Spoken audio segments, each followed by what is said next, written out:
ಪೂಜ್ಯ ಶ್ರೀಪಾದರನ್ನ ಭಕ್ತಿಯಿಂದ ನಮಸ್ಕರಿಸಿ, ಇಲ್ಲಿ ಅನೇಕ ವಿದ್ವಾಂಸರು ನೆರೆದಿದ್ದೀರಿ.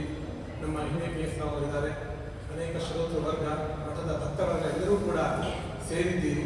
ತಮ್ಮೆಲ್ಲರಿಗೂ ಕೂಡ ಹೃತ್ಪೂರ್ವಕ ಸ್ವಾಗತವನ್ನು ಕೂಡ ಕೋರ್ತಾ, ಇವತ್ತು ಒಂದು ವಿಶಿಷ್ಟವಾದ ಕಾರ್ಯಕ್ರಮ ಇಲ್ಲಿ ನಡೆಯಲಿಕ್ಕಿದೆ. ಮಠದಿಂದ ಅನೇಕ ವಿಧವಾದ ಅಭಿವೃದ್ಧಿ ಕಾರ್ಯಗಳು ಅನೇಕ ಮುಖದಲ್ಲಿ ನಡೀತಾ ಬರ್ತಾ ಇದೆ. ಹಾಗೆ ನಡೆಯಲಿಕ್ಕಿರುವಂತಹ ಅನೇಕ ಕಾರ್ಯಕ್ರಮಗಳ ಉದ್ಘಾಟನಾ ಕಾರ್ಯಕ್ರಮ ಇವತ್ತು ನಡೆಯಲಿಕ್ಕಿದೆ. ಆ ಒಂದು ಕಾರ್ಯಕ್ರಮ ದೀಪ ಪ್ರಜ್ವಾಲನೆಯ ಮೂಲಕ ಆ ಕಾರ್ಯಕ್ರಮದ ಉದ್ಘಾಟನೆಯನ್ನ ನಡೆಸಿಕೊಡಬೇಕು ಅಂತ ಹೇಳಿ ನಾನು ಆರಂಭದಲ್ಲಿ ಶ್ರೀಪಾದರನ್ನ ಕೇಳ್ಕೊಳ್ತಾ ಇದ್ದೇನೆ.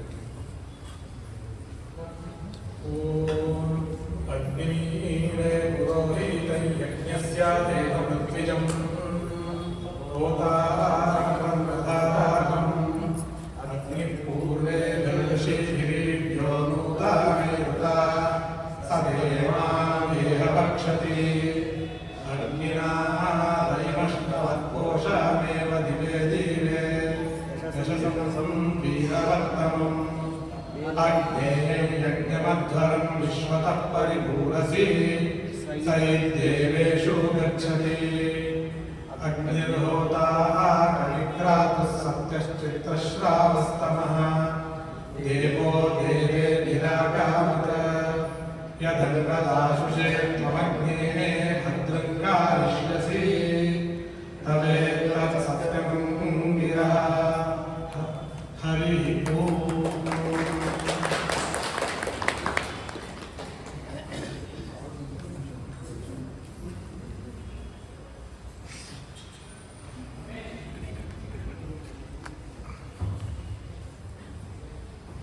ಪರಮಪೂಜ್ಯ ಶ್ರೀಪಾದರು ಈ ಒಂದು ಪೀಠಕ್ಕೆ ಬಂದ ಮೇಲೆ ಅನೇಕ ಮುಖದಲ್ಲಿ ಮಠದಲ್ಲಿ ಅಭಿವೃದ್ಧಿ ಕಾರ್ಯಗಳು ನಡೆದವು. ವ್ಯಾಸರಾಜ ಮಠ ಮೊದಲಿಂದಲೂ ಕೂಡ, ವ್ಯಾಸರಾಜರ ಕಾಲದಿಂದಲೂ ಕೂಡ ವಿದ್ಯಾಕ್ಷೇತ್ರದಲ್ಲಿ ಪ್ರಸಿದ್ಧಿಯನ್ನ ಪಡೆದದ್ದು. ಅನ್ನದಾನ ಆಗಿರಬಹುದು, ಇನ್ಯಾವುದೇ ಆಗಿರಬಹುದು, ಅನೇಕ ಕ್ಷೇತ್ರಗಳಲ್ಲಿ ಜನೋಪಕಾರಿಯಾಗಿರುವಂತಹ ಕೆಲಸಗಳನ್ನು ಮಾಡಿ ದೊಡ್ಡ ಹೆಸರನ್ನು ಮಾಡಿದ್ದಂತಹ ಒಂದು ಮಠ. ಅದೇ ರೀತಿ ಶ್ರೀಪಾದರು ಕೂಡ ಅಲ್ಲಲ್ಲಿ ಮಠಗಳ ಸ್ಥಾಪನೆ, ಜೀರ್ಣೋದ್ಧಾರಗಳನ್ನ ಮಾಡ್ತಾ ಇದ್ದಾರೆ. ಯಾತ್ರಿಕರಿಗೆ ಅನುಕೂಲ ಆಗುವಂತಹ ವ್ಯವಸ್ಥೆ, ತಿರುಮಲದಲ್ಲಿ ದೊಡ್ಡದಾಗಿರುವಂತಹ ಒಂದು ಭವನ ನಿರ್ಮಾಣ ಮಾಡಿದ್ದಲ್ಲದೇನೆ ಅಲ್ಲಿ ಯಾತ್ರಾರ್ಥಿಗಳಾಗಿ ಬರುವವರಿಗೆ ಉಚಿತವಾದಂತಹ ಒಂದು ಅನ್ನದಾನದ ವ್ಯವಸ್ಥೆಯನ್ನು ಕೂಡ ಶ್ರೀಪಾದರು ಮಾಡಿದ್ದಾರೆ. ಹೀಗೆ ಅನೇಕ ಮುಖದಲ್ಲಿ ಮಠದ ಅಭಿವೃದ್ಧಿ ನಡೀತಾ ಇದೆ.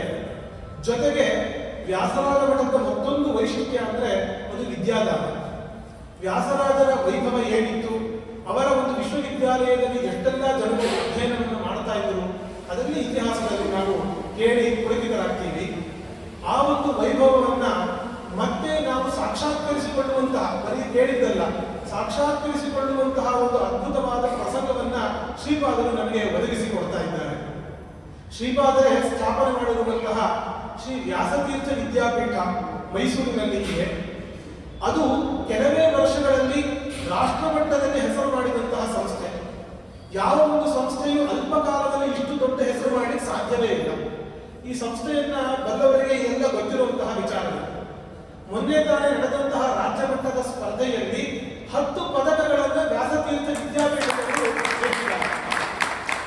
ಈ ಹಿಂದೆ ರಾಷ್ಟ್ರಮಟ್ಟದ ಸ್ಪರ್ಧೆಯಲ್ಲಿ ಭಾಗವಹಿಸಿ ಸ್ವರ್ಣ ಪದಕವನ್ನು ಕೂಡ ಗೆದ್ದು ಅಲ್ಪ ಕಾಲದಲ್ಲಿ ದೊಡ್ಡ ಸಾಧನೆ ಮಾಡಿರುವಂತಹ ಒಂದು ದಾಖಲೆಯನ್ನ ವ್ಯಾಸತೀರ್ಥ ವಿದ್ಯಾಪೀಠ ಮಾಡಿದೆ. ಈ ಒಂದು ವ್ಯಾಸತೀರ್ಥ ವಿದ್ಯಾಪೀಠ ಅನ್ನುವಂಥದ್ದು ಗುರುಗಳೇ ನೆಟ್ಟು ನೀರು ಹಾಕಿ ಪೋಷಿಸಿ ಬೆಳೆಸಿರುವಂತಹ ಒಂದು ಕಲ್ಪವೃಕ್ಷ. ಆ ಕಲ್ಪವೃಕ್ಷ ಪ್ರಥಮ ಫಲವನ್ನ ಕೊಡುವಂತಹ ಸಮಯ ಬಂದಿದೆ. ಆ ಫಲವನ್ನು ಸವಿಯುವಂತಹ ಭಾಗ್ಯ ನಮ್ಮೆಲ್ಲರಿಗೂ ಕೂಡ ಇದೆ. ವ್ಯಾಸತೀರ್ಥ ವಿದ್ಯಾಪೀಠದ ವತಿಯಿಂದಾಗಿ ಮೊಟ್ಟ ಮೊದಲನೆಯ ಸುಧಾಮಂಗಳ ಕಾರ್ಯಕ್ರಮವು ಇದೇ ಜೂನ್ ತಿಂಗಳ ಆರಂಭದಲ್ಲಿ ನಡೆಯಲಿಕ್ಕೆ ಇದೆ.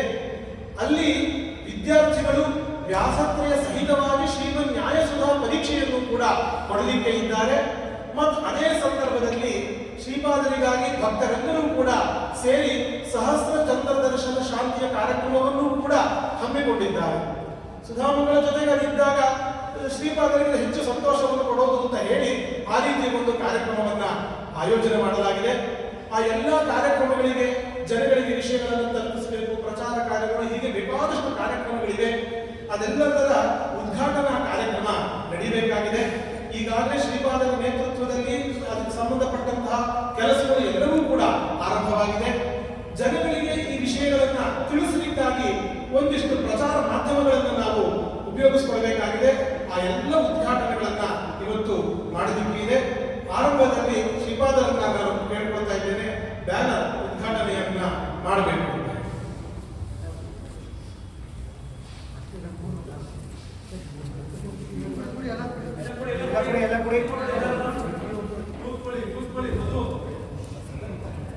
ಲಕ್ಷ್ಮೀರ್ಯಸ್ಯ ಪರಿಗ್ರಹಕಮಲವೋ ಸುರಗರ್ಭಾನ್ವತಃ ಚಂದ್ರ ವಿಭೂಷಣ ಸುರಗುರುಶ್ರೇಷ್ಠಶಯ್ಯಾ ಪುನಃ ಬ್ರಹ್ಮಾಂಡಂ ವರಮಂದಿರಂ ಸುರಗಣಾ ಯಸ್ಯ ಪ್ರಭೋ ಸೇವಕಾಃ ಸತ್ರೈಲೋಕ್ಯ ಕುಟುಂಬ ಪಾಲನ ಫಲ ಕುರ್ಯಾದ್ಧರಿರ್ಮಂಗಲಂ.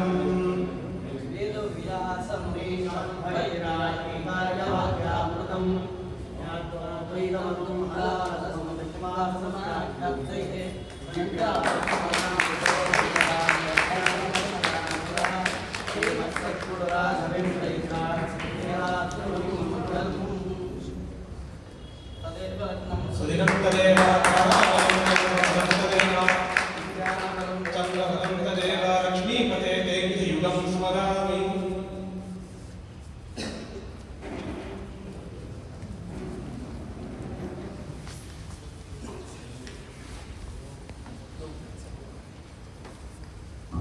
ಈ ಒಂದು ಏನು ಸುಧಾಮಂಗಳ ಕಾರ್ಯಕ್ರಮ ಇದೆ ಮತ್ತು ಸುಧಾ ಪರೀಕ್ಷಾ ಕಾರ್ಯಕ್ರಮ ಇದೆ, ಅದಕ್ಕಾಗಿ ಒಂದು ಲೋಗೋವನ್ನ ಎಲ್ಲರೂ ಕೂಡ ಸೇರಿ ರಚನೆ ಮಾಡಿದ್ದಾರೆ. ಅದನ್ನು ಕೂಡ ಉದ್ಘಾಟನೆ ಮಾಡಬೇಕು ಅಂತ ಹೇಳಿ ನಾನು ಶ್ರೀಪಾದರಲ್ಲಿ ಕೇಳ್ಕೊಳ್ತಾ ಇದ್ದೇನೆ.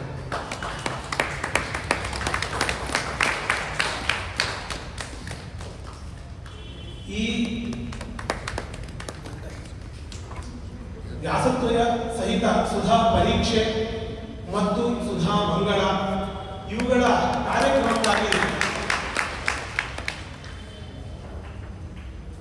ಅನೇಕ ಶಿಷ್ಯ ವರ್ಗ, ಶ್ರೀಮಠದ ಶಿಷ್ಯ ವರ್ಗ, ಭಕ್ತ ವರ್ಗ ನಿರಂತರ ಕೆಲಸಗಳನ್ನ ಮಾಡ್ತಾ ಇದೆ. ಈ ಒಂದು ಬ್ಯಾನರ್ ಮಾಡುವಂತಹ ವಿಷಯದಲ್ಲೂ ಕೂಡ ನಮ್ಮ ಶ್ರೀಮಠದ ಶಿಷ್ಯರಾಗಿರುವಂತಹ ಪವನ್ ಕಟ್ಟಿಯವರು ಮತ್ತು ಹೈದರಾಬಾದಲ್ಲಿ ಇದ್ದೂ ಕೂಡ ನಮ್ಮ ಮಠದ ಎಲ್ಲ ಕೆಲಸಗಳನ್ನು ಮಾಡಿಕೊಳ್ಳುವಂತಹ ಶ್ರೀಧಿಯವರು, ಹೀಗೆ ಅನೇಕ ಒಂದು ದೊಡ್ಡ ತಂಡವೇ ಇದರ ಸಲುವಾಗಿ ಕೆಲಸವನ್ನ ಮಾಡಿದೆ. ಅವರೆಲ್ಲರಿಗೂ ಕೂಡ ಧನ್ಯವಾದಗಳನ್ನ ಈ ಕಾಲದಲ್ಲಿ ನಾನು ತಿಳಿಸ್ತಾ ಇದ್ದೇನೆ.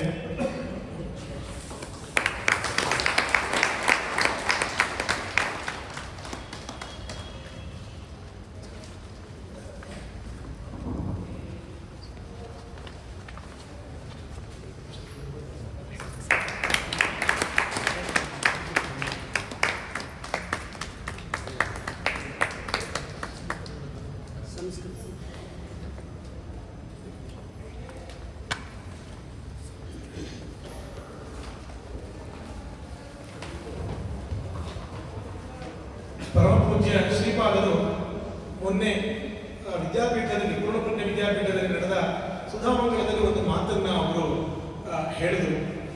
ನಮಗೆ ಸುಧಾ ಸರಿಯಾಗಿ ಅರ್ಥ ಆಗಬೇಕು ಅಂತಂದ್ರೆ ವ್ಯಾಸತ್ರಯವನ್ನ ನೋಡಬೇಕಾಗುತ್ತೆ. ಅಲ್ಲಿ ವ್ಯಾಸತ್ರಯ ಅಂತ ಅನ್ನೋದು ನೇರವಾಗಿ ಸುಧಾಕ್ಕೆ ವ್ಯಾಖ್ಯಾನ ರೂಪವಾಗಿ ಇಲ್ಲದಿದ್ರೂ ಕೂಡ ಅಲ್ಲಲ್ಲಿ ಸುಧಾಕ್ಕೆ ನಿರ್ಣಯವನ್ನ ವ್ಯಾಸರಾಜರು ಕೊಡ್ತಾರೆ. ಅದರಿಂದಾಗಿ ಅದನ್ನ ನಮಗೆ ಪೂರ್ತಿಯಾಗಿ ಅರ್ಥ ಆಗಬೇಕು ಅಂತಂದ್ರೆ ವ್ಯಾಸತ್ರಯಗಳ ಅಧ್ಯಯನ ಅನಿವಾರ್ಯ ಅಂತ ಶ್ರೀಪಾದರು ಹೇಳ್ತಾ ಇದ್ದಾರೆ. ಅದೇ ನಿಟ್ಟಿನಲ್ಲಿ ಶ್ರೀಪಾದರು ತಾವೇ ವಿದ್ಯಾರ್ಥಿಗಳಿಗೆ ವ್ಯಾಸತ್ರಯ ಪಾಠವನ್ನು ಕೂಡ ಮಾಡಿ ಶ್ರೀಮದ್ ನ್ಯಾಯಸುಧಾ ಪಾಠವನ್ನು ಕೂಡ ಮಾಡ್ತಾ ಇದ್ದಾರೆ. ಹಾಗಾಗಿ ವಿದ್ಯಾರ್ಥಿಗಳು ಕೇವಲ ನ್ಯಾಯಸುಧಾ ಪರೀಕ್ಷೆ ಅಲ್ಲದೇನೆ ವ್ಯಾಸತ್ರಯಗಳನ್ನು ಕೂಡ ಜೊತೆಯಲ್ಲಿ ಪರೀಕ್ಷೆಯನ್ನ ಕೊಡ್ತಾ ಇದ್ದಾರೆ.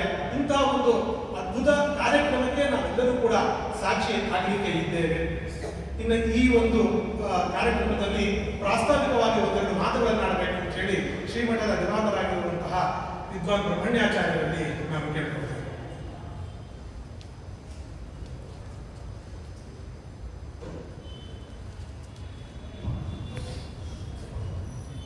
आपादमौलिपर्यन्तं गुरूणाम् आकृतिं स्मरेत्। ते ವಿಘ್ನೇನ ವಿಘ್ನಾಃ ಪ್ರಣಶ್ಯಂತಿ ಸಿದ್ಧ್ಯಂತಿ ಚ ಮನೋರಥಾಃ.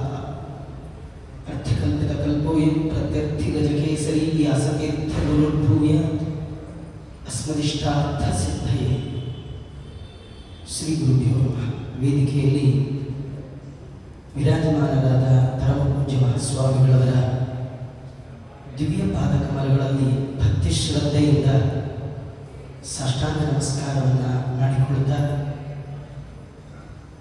ಇದು ಕನಸು ಅಥವಾ ನನಸು ಇದು ಅರ್ಥ ಆಗ್ತಾ ಇಲ್ಲ. ಕಾರಣ, ನಾವೊಂದು ಹಿಂದೆ 7-8 ವರ್ಷ ಹಿಂದೆ ಹೋದರೆ ವ್ಯಾಸರಾಜ ಮಠದಲ್ಲಿ ಈ ವೈಭವ ಬರುತ್ತೆ ಎನ್ನುವ ಕನಸು ಕೂಡ ಯಾರಿಗೂ ಬಿದ್ದಿರಲಿಲ್ಲ. ಆದರೆ ನಮ್ಮ ಪರಂಪರೆಯಲ್ಲಿ ಬಂದಂತಹ ಶ್ರೀನಾಥ ತೀರ್ಥರು ಅಂತ ಮಹಾಜ್ಞಾನಿಗಳು, ಅವರಿಂದ ಈ ಮಠಕ್ಕೆ ವಿದ್ಯಾ ಅನ್ನುವ ಹೆಸರು ಬಂದು ಮುಂದೆ ಬರುವಂತಹ ಎಲ್ಲ ಪೀಠಾಧಿಪತಿಗಳು ಕೂಡ ಹೆಸರಿನ ಹಿಂದೆ ವಿದ್ಯೆಯನ್ನ ಇಟ್ಕೊಂಡೇ ಬಂದರು. ಆದರೆ ನಿಜವಾಗಿ ಈ ವಿದ್ಯಾಮಠದಲ್ಲಿ ಆಗಲೇ ಆಚಾರ್ಯರು ಹೇಳಿದ ಹಾಗೆ ಪರಮಪೂಜ್ಯ ಮಹಾಸ್ವಾಮಿಗಳವರು ಈ ಪೀಠದಲ್ಲಿ ಬಂದ ಮೇಲೆ ಅನೇಕ ರೀತಿಯ ಕೆಲಸ ಕಾರ್ಯಗಳು ಶ್ರೀಮಠದಲ್ಲಿ ನಡೀತಾ ಇದೆ. ಇದು ಹೊರಗಿನ ನೋಟಕ್ಕೆ ಮಠದ ಗ್ರೋತ್ ಅಂತ ಕಂಡರೂ ಕೂಡ ಇದು ನಿಜವಾದ ಗ್ರೋತ್ ಆಗಿರಲಿಲ್ಲ. ದೇಹದಲ್ಲಿ ಯಾವುದು ಬೆಳಿಬೇಕೋ ಅದು ಬೆಳಿಬೇಕು. ಯಾವ್ಯಾವುದೋ ಬೆಳೆದರೆ ಅದನ್ನು ಎಕ್ಸ್ಟ್ರಾ ಗ್ರೋತ್ ಅಂತ ಕರೀತಾರೆ. ಹಾಗಾಗಿ ಈಗ ಬೆಳೆದದ್ದೆಲ್ಲ ನಿಜವಾದ ಗ್ರೋತ್ ಅಲ್ಲ. ಒಂದು ಮಠ, ಒಂದು ವಿದ್ಯಾಸಂಸ್ಥೆ, ಅದರ ಬೆಳವಣಿಗೆಯನ್ನು ನಾವು ಆ ವಿದ್ಯೆಯ ಮುಖಾಂತರ ಅಳೆಯಬೇಕಾಗುತ್ತೆ. ವಿದ್ಯೆ ಅದು ಸಾರ್ವಕಾಲಿಕವಾದಂತಹ ಸಂಪತ್ತು. ನಾವು ಕಟ್ಟುವ ಕಲ್ಲಿನ ಬಿಲ್ಡಿಂಗ್ ಆಗಿರಬಹುದು, ಪ್ರತಿಮೆಗಳಿಗೆ ಮಾಡಿಸುವಂತಹ ವಸ್ತ್ರ ಆಭರಣಗಳಾಗಿರಬಹುದು, ಅದರ ಕಾಲಗತಿಯಲ್ಲಿ ಹೋಗ್ಬಿಡುತ್ತೆ. ಅದಿರುತ್ತೆ ಎನ್ನುವ ಗ್ಯಾರಂಟಿ ಇಲ್ಲ. ಹೊಸಬರು ಬಂದಾಗ ಹಿಡಿಸ್ಬೋದು, ಹಿಡಿಸದೇ ಇರ್ಬೋದು. ಹಾಗಾಗಿ ನಮ್ಮ ಕಣ್ಣಾರೆ ನಾವು ಕಂಡಿದ್ದ ಬಿಲ್ಡಿಂಗ್ ನಮ್ಮ ಕಣ್ಮುಂದಲೇ ಉರುಳಿ ಹೋಗುತ್ತೆ, ಎಲ್ಲ ಚೇಂಜ್ ಆಗ್ತಾ ಹೋಗುತ್ತೆ. ಆದರೆ ಚೇಂಜ್ ಆಗದೆ ಉಳಿಯೋದು ಯಾವುದು ಅಂದರೆ ಅದು ವಿದ್ಯೆ ಮಾತ್ರ.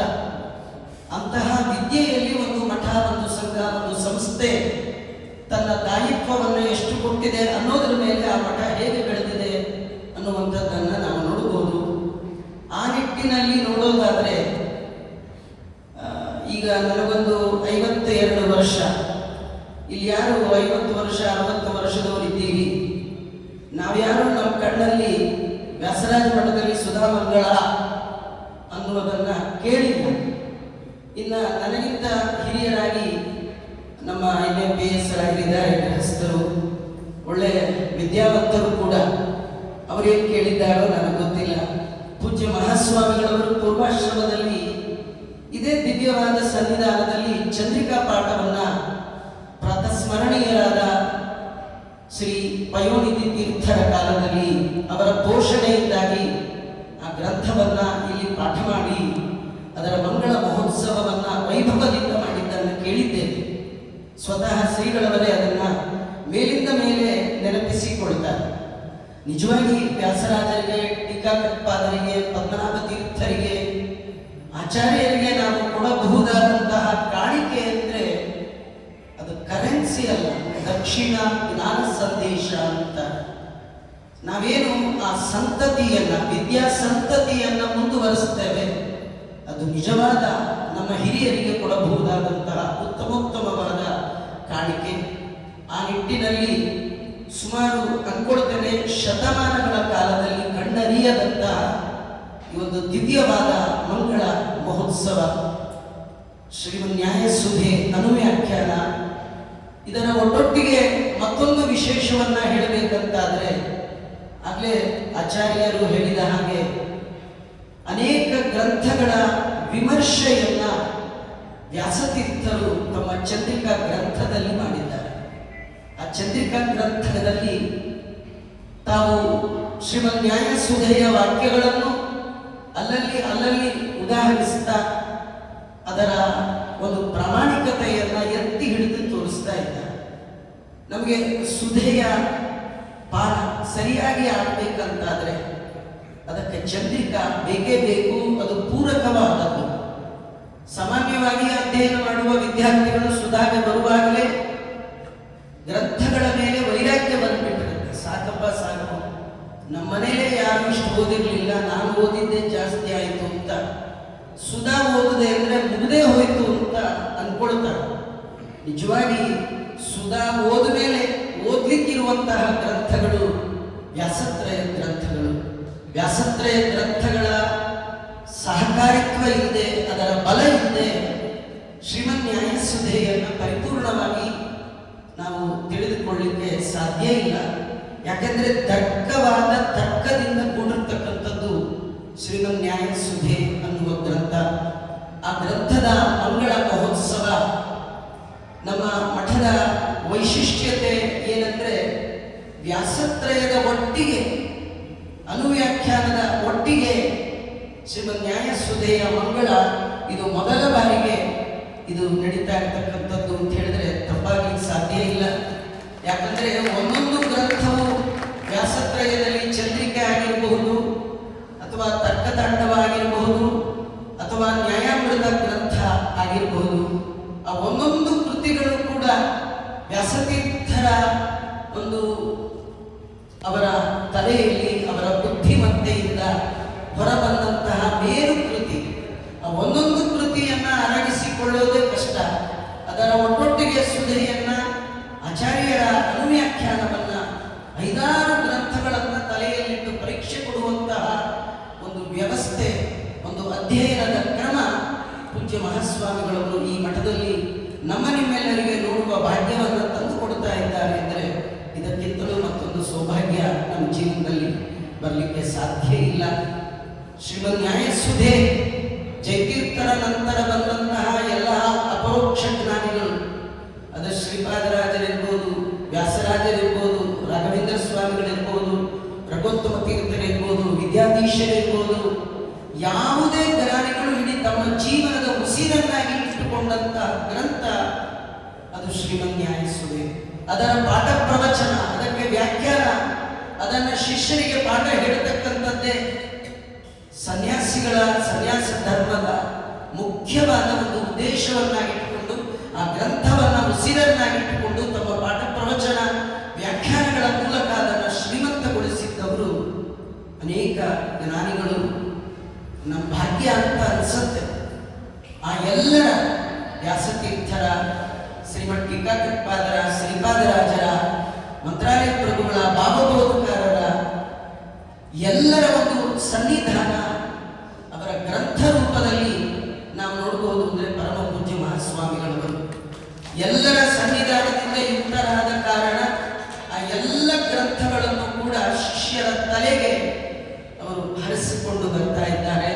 ಆ ನಿಟ್ಟಿನಲ್ಲಿ ಮುಂದೆ ಜೂನ್ ತಿಂಗಳಲ್ಲಿ ಮೈಸೂರು ಮಹಾನಗರದಲ್ಲಿ ಪರಮ ಪೂಜ್ಯ ಮಹಾಸ್ವಾಮಿಗಳವರು ನಾಡಿನ ಉದ್ದಗಲದ ಎಲ್ಲ ಕಿರಿಯ ವಿದ್ವಾಂಸರನ್ನ ಆಹ್ವಾನ ಮಾಡಿ, ಅದರ ಒಟ್ಟಿಗೆ ಮಠಭೇದ ಇಲ್ಲದೆ ಎಲ್ಲ ಪೀಠಾಧಿಪತಿಗಳನ್ನ ಆಹ್ವಾನ ಮಾಡಿ, ಅವರೆಲ್ಲರ ನಡುವೆ ತಾವೇನು ಕೇವಲ ಪೀಠಾರೋಹಣ ಮಾಡಿ 7-8 ವರ್ಷದಲ್ಲಿ ಆ ವಿದ್ಯಾರ್ಥಿಗಳನ್ನ ಆ ಎತ್ತರಕ್ಕೆ ತಂದಿದ್ದಾರೆ ಅಂದ್ರೆ ಅದು ಕೇವಲ ಶಿಷ್ಯರ ಪರಿಶ್ರಮ ಸಾಲದು, ಹೇಳಿಕೊಡುವ ಗುರುಗಳ ಯೋಗ್ಯತೆ ಇರಬೇಕು. ಅಂತಹ ಗುರುಗಳು ಏನು ಆ ಶಿಷ್ಯರನ್ನ ತಯಾರು ಮಾಡಿದ್ದಾರೆ, ಅವರು ಆ ಗ್ರಂಥಗಳ ಪರೀಕ್ಷೆಯನ್ನ ಕೊಡಲಿಕ್ಕಿದ್ದಾರೆ. ಅದರ ಒಂದು ಲೋಗೋ, ಅದರ ಒಂದು ವೆಬ್ಸೈಟ್ ಮತ್ತು ಆ್ಯಪ್, ಇದರೆಲ್ಲರ ಉದ್ಘಾಟನೆ. ಯಾಕಂದ್ರೆ ನಾವು ಮಾಡೋದು ಮುಖ್ಯ ಅಲ್ಲ, ಸಜ್ಜನರಿಗೆ ತಲುಪಬೇಕು. ವ್ಯಾಸರಾಜರ ಆ ಹಿಂದಿನ ವಿದ್ಯೆಯ ವೈಭವದ ಗೌರವ ಶ್ರೀಮಠಕ್ಕೆ ತಂದು ಕೊಡುವಂತಹ ಒಂದು ದೊಡ್ಡ ಸಂಕಲ್ಪವನ್ನು ಪರಮ ಪೂಜ್ಯ ಮಹಾಸ್ವಾಮಿಗಳವರು ಏನು ಮಾಡಿದ್ದಾರೆ, ಆ ಕಾರ್ಯ ನೆರವೇರಬೇಕು. ಆ ನಿಟ್ಟಿನಲ್ಲಿ ಎಲ್ಲ ಸಾರ್ವಜನಿಕ ಬಂಧುಗಳಿಗೆ, ಸಜ್ಜನ ಬಂಧುಗಳಿಗೆ, ಜಿಜ್ಞಾಸುಗಳಿಗೆ ಇದು ಮುಟ್ಟಬೇಕು ಅನ್ನುವ ಉದ್ದೇಶದಿಂದ ಇವತ್ತು ಈ ಎಲ್ಲ ಕಾರ್ಯಕ್ರಮವನ್ನು ಹಾಕಿಕೊಂಡಿದ್ದಾರೆ. ಪರಮ ಪೂಜ್ಯ ಮಹಾಸ್ವಾಮಿಗಳವರು ತಮ್ಮ ಅಮೃತ ಹಸ್ತದಿಂದ ಇವತ್ತು ಆ ಲೋಗೋ ಮತ್ತು ಆ ವೆಬ್ಸೈಟ್ ಆ್ಯಪ್ ಇತ್ಯಾದಿಗಳನ್ನು ಉದ್ಘಾಟನೆ ಮಾಡಿದ್ದಾರೆ. ಈ ಕಾರ್ಯಕ್ರಮ ನಾವು ನೀವು ಯಾರಾದರೂ ಮಾಡಿದರೆ ಹೇಗಾಗುತ್ತೋ ಏನಾಗುತ್ತೋ ಅನ್ನೋದು ಯೋಚನೆ ಇರಬೇಕಿತ್ತು. ನಿಜವಾಗಿ ಏನು ಯೋಚನೆ ಮಾಡಬೇಕಾದಿಲ್ಲ. ಈ ಕಾರ್ಯಕ್ರಮವನ್ನು ಮಾಡ್ತಾ ಇರ್ತಕ್ಕಂಥದ್ದು ವ್ಯಾಸರಾಜರ ಅಂತರ್ಯಾಮಿಯಾದ ಆ ವ್ಯಾಸರಾಜರೇನು 732 ಪ್ರಾಣದೇವರನ್ನು ಮಾಡಿದ್ದಾರೆ. ಆ ಪ್ರಾಣದೇವರ ಅಂತರ್ಯಾಮಿಯಾಗಿ ಗೋಪಾಲಕೃಷ್ಣ ಸ್ವಯಂ ಸ್ವಾಮಿಗಳವರಲ್ಲಿ ನಿಂತು ಈ ಕಾರ್ಯಕ್ರಮವನ್ನು ನಡೆಸ್ತಾನೆ ಆದ ಕಾರಣ ನಾವು ಯಾರು ಏನು ಮಾಡಬೇಕಾಗಿಲ್ಲ. ಅವರ ಜೊತೆಯಲ್ಲಿದ್ದು ನಾವಿದ್ದೇವೆ, ನಿಮ್ಮ ಜೊತೆಯಲ್ಲಿ, ನಿಮ್ಮ ಅಡಿದಾಸರು ನಾವು. ನೀವು ಕಾಲಲ್ಲಿ ತೋರಿಸಿದ ಕೆಲಸವನ್ನು ತಲೆಯಲ್ಲಿ ಹೊತ್ತು ನಾವು ಮಾಡುತ್ತೇವೆ ಎನ್ನುವ ತೀರವಾದ ಉದಾತ್ತವಾದ ಒಂದು ಸಂಕಲ್ಪವನ್ನು ಈ ದಿನ ನಾವು ಮಾಡಿದ್ರೆ ಸಾಕು. ಮಿಕ್ಕಿದ್ದೆಲ್ಲ ಕೊಡ್ಲಿಕ್ಕೆ ಭಗವಂತ ಸಿದ್ಧ ಇದ್ದಾನೆ. ಅದು ಸುಧಾ ಮಂಗಳ ಅಂದ್ರೆ ಅದು ಎಂದು ಕೊರತೆ ಆಗಲೇ ಇಲ್ಲ. ಎಷ್ಟು ಮಂಗಳಗಳು ಎಲ್ಲ ಮಾಡ್ತಾ ಇದ್ದಾರೆ. ಯಾರು ಕೂಡ ಮಂಗಳ ಮಾಡಿದ್ವಿ ಭಾರಿ ಲಾಸ್ ಆಗೋಯ್ತು, ಹಾಗೆ ಮಾಡಿದ್ವಿ, ಸಾಲ ಮಾಡಿದ್ವಿ, ಯಾವ ಕಥೆ ಕೇಳಲೇ ಇಲ್ಲ. ಇದು ರಾಜರ ಮಠ. ಮಾಧ್ವ ಪೀಠದಲ್ಲಿ 3 ರಾಜರ ಮಠ. ಒಂದು ಶ್ರೀಪಾದರಾಜರ ಮಠ, ಅವರ ಶಿಷ್ಯರಾಗಿರ್ತಕ್ಕಂತಹ ವ್ಯಾಸರಾಜರ ಮಠ, ಅದೇ ಒಂದು ಶಿಷ್ಯ ಪರಂಪರೆಯಲ್ಲಿ ವಾದಿರಾಜರ ಏನು ಒಂದು ಮಠ ಇದೆ, ರಾಜರ ಮಠ. ಈ 3 ರಾಜರ ಮಠಗಳು ಮಾತ್ರ ರಾಜರ ಮಠ. ಅದರೊಳಗೆ ರಾಜಾದಿರಾಜರಾಗಿ ಬಂದವರು 6 ಜನ ಚಕ್ರವರ್ತಿಗಳಿಗೆ ರಾಜಗುರುಗಳಾಗಿ ಬರೆದ ಏಕೈಕ ಮಹಾನುಭಾವರು ವ್ಯಾಸರಾಜರು. ಅವರೇ ನಿಂತು ಈ ಕಾರ್ಯಕ್ರಮ ಮಾಡುವಾಗ ನಿಜವಾಗಿ ನಮ್ಮಂತ ಸಣ್ಣ ಪುಟ್ಟವರು ಏನಾದರೂ ಒಂದು ಅಲ್ಪ ಸೇರಿದ್ರೆ ಅದು ನಮ್ಮ ಹಿರಿಯರ ಭಾಗ್ಯ, ನಮ್ದು ಸೌಭಾಗ್ಯ ಅಂತ ತಿಳ್ಕೊಳ್ಬೇಕು. ನಮ್ಮ ಎಲ್ಲ ಧನ ಕನಕಗಳು ಕೂಡ ಸತ್ಕರ್ಮಕ್ಕೆ ವಿನಿಯೋಗ ಆಗೋಲ್ಲ. ಬೇಡದ್ದಕ್ಕೆ ಖರ್ಚಾಗೋದೇ ಜಾಸ್ತಿ. ದಂಡ ದ್ರೋಹಕ್ಕೆ ಉಂಟು, ಗುಂಡು ಪೋಕರಿಗುಂಟು, ಹೆಂಡಿರು ಮಕ್ಕಳಿಗಿಲ್ಲ, ಧರ್ಮಕ್ಕೆ ಕೈವಾರದಿ ಕಾಲ. ಏನಾದರೂ ನಮ್ಮಿಂದ ಒಂದು ಸ್ವಲ್ಪ ಕಾಣಿಕೆ ತಲುಪ್ತು ಅಂದ್ರೆ ಅದು ನಮ್ದಲ್ಲ, ಜನ್ಮಾಂತರದ ಪುಣ್ಯ, ಆ ಭಾಗ್ಯ ವಿಶೇಷದಿಂದ ಬಂತು ಅಂತ ನಾವು ತಿಳ್ಕೊಳ್ಬೇಕು. ಆ ನಿಟ್ಟಿನಲ್ಲಿ ಪೂಜ್ಯ ಮಹಾಸ್ವಾಮಿಗಳವರು ಏನು ಕಾರ್ಯಕ್ರಮ ಮಾಡ್ತಾ ಇದ್ದಾರೆ, ನಾವು ನೀವೆಲ್ಲ ಸೇರಿ ತನು ಮನ ಧನ, ಮುಖ್ಯವಾಗಿ ವ್ಯಾಸರಾಜ ಮಠದಲ್ಲಿ ಒಂದು ಅಭಿಮಾನವನ್ನ ಎಲ್ಲ ವ್ಯಾಸರಾಜರ ಶಿಷ್ಯರು, ಕೇವಲ ವ್ಯಾಸರಾಜ ಮಠದವರು ಮಾತ್ರ ಅಲ್ಲ, ಯಾರೆಲ್ಲ ವ್ಯಾಸತ್ರಯವನ್ನ ಅಧ್ಯಯನ ಮಾಡ್ತೀರಿ, ಯಾರು ವ್ಯಾಸರಾಜರ ಗ್ರಂಥವನ್ನ ಉಪಜೀವನ ಮಾಡ್ತೀರಿ, ಅವರೆಲ್ಲ ವ್ಯಾಸರಾಜರ ಶಿಷ್ಯರೇ. ಅದರೊಳಗೆ ಏನು ಡೌಟೇ ಇಲ್ಲ. ಹಾಗೆ ನೋಡ್ಲಿಕ್ಕೆ ಹೋದ್ರೆ ವ್ಯಾಸರಾಜರ ಶಿಷ್ಯರಲ್ಲದ ಮಾಧ್ವರು ಜಗತ್ತಲ್ಲಿ ಯಾರೂ ಇಲ್ಲ ಅಂತ ಹೇಳ್ತಾ ಆ ಎಲ್ಲ ವ್ಯಾಸರಾಜರ ಶಿಷ್ಯರು ವ್ಯಾಸರಾಜರ ಮಠದ ಮೇಲಿನ ವಿಶೇಷವಾದ ಅಭಿಮಾನದಿಂದ ನಿಂತು ಈ ಕಾರ್ಯಕ್ರಮದಲ್ಲಿ ನಾವೆಲ್ಲ ಭಾಗವಹಿಸೋಣ. ನಿಮ್ಮೆಲ್ಲರಿಗೂ ಕೂಡ ಮುಕ್ತವಾಗಿ ಪರಮ ಪೂಜ್ಯ ಮಹಾಸ್ವಾಮಿಗಳವರು ವಿದ್ಯುಕ್ತವಾಗಿ ಆಹ್ವಾನವನ್ನು ಕೊಡಲಿಕ್ಕಿದ್ದಾರೆ. ಎಲ್ಲರೂ ನಿಂತು ಈ ಕಾರ್ಯಕ್ರಮವನ್ನು ಪರಮ ಪೂಜ್ಯ ಮಹಾಸ್ವಾಮಿಗಳವರ ಮುಂದಾಳತ್ವದಲ್ಲಿ ನಡೆಸಿ ಯಶಸ್ವಿಯನ್ನಾಗಿ ಮಾಡಿ ಪೂಜ್ಯ ಮಹಾಸ್ವಾಮಿಗಳವರ ಅಂತರ್ಯಾಮಿಯಾದ ಗೋಪಾಲಕೃಷ್ಣನ ಅನುಗ್ರಹಕ್ಕೆ ಪಾತ್ರರಾಗೋಣ ಅಂತ ಹೇಳ್ತಾ ಶ್ರೀಕೃಷ್ಣ ನಮಸ್ತೆ. ಬ್ರಹ್ಮಣ್ಯಾಚಾರ್ಯರಿಗೆ ಧನ್ಯವಾದಗಳು. ಬಹಳ ಚೆನ್ನಾಗಿ ಶ್ರೀಮಠದ ವೈಭವವನ್ನು, ಇಂದು ಸುಧಾಮಂಗಳದ ಅವಶ್ಯಕತೆಯನ್ನು ಎಲ್ಲವನ್ನೂ ಕೂಡ ವಿವರಣೆ ಮಾಡಿದರು. ವ್ಯಾಸರಾಜ ಮಠವನ್ನು ಮುನಿತ್ರಯ ಪೀಠ ಅಂತಲೇ ಹೇಳಿ ಕರಿತೀವಿ ನಾವು. ಶ್ರೀಮದ್ ಆನಂದತೀರ್ಥ ಭಗವತ್ಪಾದರು, ಟೀಕಾಕೃತ್ಪಾದರು ಮತ್ತು ವ್ಯಾಸರಾಜ, ಹೀಗೆ ಪುರಾಣ ಪ್ರಸಿದ್ಧರಾಗಿರುವಂತಹ 3 ಜನರನ್ನು ಕೂಡ ಹೊಂದಿರುವಂತಹ ಭವ್ಯವಾಗಿರುವಂತಹ ಪೀಠ ಅಂದರೆ ಅದು ವ್ಯಾಸರಾಜ ಮಠ. ಈ ಒಂದು ಮುನಿತ್ರಯ ಪೀಠ ಅಂದರೆ ನಮಗೆ ತಕ್ಷಣ ಜ್ಞಾಪಕಕ್ಕೆ ಬರಬೇಕಾಗಿರೋದು ವ್ಯಾಸತ್ರಯ ಪಾಠ. ಮುನಿತ್ರಯ ಪೀಠದಲ್ಲಿ ವ್ಯಾಸತ್ರಯ ಪಾಠ ಆಗಬೇಕು. ಆ ವ್ಯಾಸತ್ರಯ ಪಾಠ ಇವತ್ತಿಗೆ ನಡೀತಾ ಇದೆ ಅಂತ ಅನ್ನೋದು ನಮ್ಮೆಲ್ಲರ ಸೌಭಾಗ್ಯ. ಈ ಒಂದು ನ್ಯಾಯ ಸುಧಾಮಂಗಳ ವ್ಯಾಸರಾಜ ಮಠದಲ್ಲಿ ನಡೀತಾ ಇದೆ. ಅದು ಎಷ್ಟು ಸೂಕ್ತ ಅಂತಂದ್ರೆ, ಈ ಶ್ರೀಮನ್ ನ್ಯಾಯ ಸುಧಾ ಅಧ್ಯಯನದ ಪರಂಪರೆಯನ್ನು ಅದ್ಭುತವಾಗಿ ಬೆಳೆಸಿ ಉಳಿಸಿದಂತಹ ಮಠ ಇದು.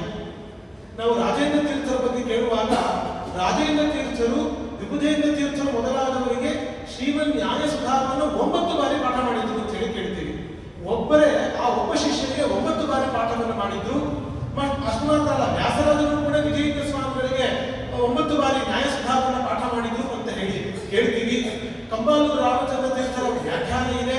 ಹೀಗೆ ಬೇಕಾದಷ್ಟು ವ್ಯಾಖ್ಯಾನಕಾರರ ಪರಂಪರೆಯೇ ಈ ಒಂದು ವ್ಯಾಸರಾಜ ಮಠದಲ್ಲಿ ಬಂದಿರುವಂಥದ್ದು. ಸ್ವತಃ ರಾಘವೇಂದ್ರ ಗುರು ಸಾರ್ವಭೌಮರೇ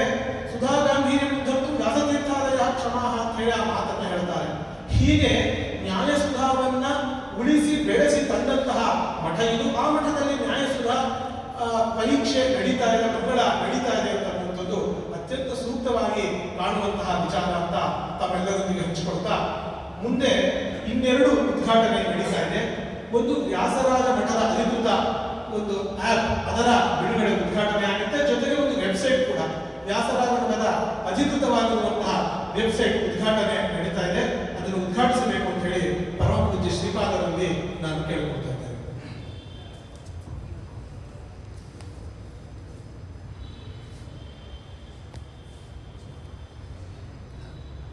ಇದು ಇನ್ನು ಸ್ವಲ್ಪ ದಿನಗಳಲ್ಲೇ ಆಂಡ್ರಾಯ್ಡ್ ಫೋನ್ಗೆ ಎಲ್ಲವೂ ಕೂಡ ಸಿಗಲಿಕ್ಕೆ ಈ ಆ್ಯಪ್. ಇದನ್ನ ಚೆನ್ನೈಯಲ್ಲಿ ಇರುವಂತಹ ರಾಘವ್ ಅವರ ತಂಡದವರು, ಶ್ರೀಮಠದ ಶಿಷ್ಯರು, ಅವರ ತಂಡದವರು ಈ ಒಂದು ಆ್ಯಪ್ ಅನ್ನ ಡೆವಲಪ್ ಮಾಡಿದ್ದಾರೆ.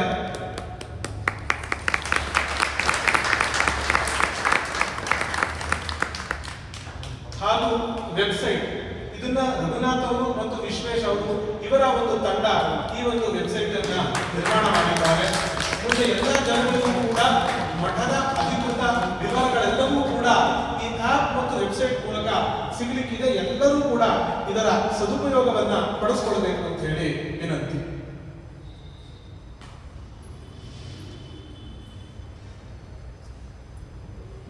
ಈಗ ನಮ್ಮ ಬೆಂಗಳೂರಿನ ಮಠಾಧಿಕಾರಿಗಳಾಗಿರುವಂತಹ ವಿದ್ವಾಂಸರಾಗಿರುವಂತಹ ಪುರುಷೋತ್ತಮಾಚಾರ್ಯ ಗಡಗತ್ತೂರವರು ಒಂದೆರಡು ಮಾತುಗಳನ್ನ ಹೇಳಬೇಕು ಅಂತ ಹೇಳಿ ಕೇಳ್ಕೊಳ್ತೇನೆ.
ಉಪಸ್ಥಿತರಿರತಕ್ಕಂತಹ ಮಹಾಸ್ವಾಮಿಗಳವರ ಅಡಿದಾವರಗಳಲ್ಲಿ ಶಿರಸಾಷ್ಟಾಂಗ ನಮಸ್ಕಾರಗಳನ್ನು ಸಲ್ಲಿಸುತ್ತಾ,